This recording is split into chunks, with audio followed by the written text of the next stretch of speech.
with about 73 for the PM commute. So still open up those windows and enjoy. Let you know how much cooler it gets behind this latest cold front coming up in just a few minutes. Stick around.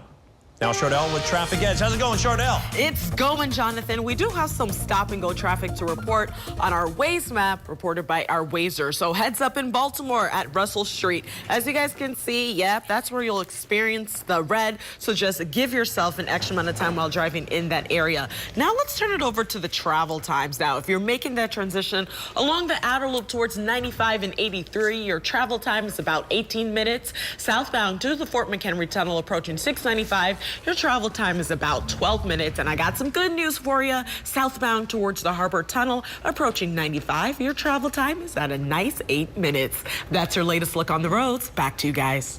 Thank you, Chardelle. What has been